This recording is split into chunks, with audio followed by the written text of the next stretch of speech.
Alam niyo ba na ang Tampad Beach ay kilala sa tawag na Jesus Face Beach?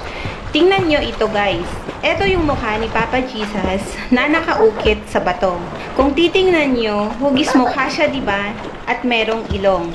Very visible siya sa video na ito, pero nakalimutan ko siyang kunan ng litrato.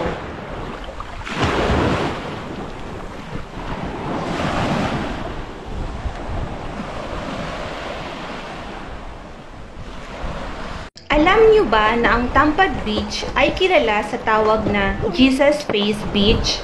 Tingnan niyo ito guys. Ito yung mukha ni Papa Jesus na nakaukit sa bato. Kung titingnan niyo, hugis mukha siya, diba? At merong ilong. Very visible siya sa video na ito, pero nakalimutan ko siyang kunan ng litrato.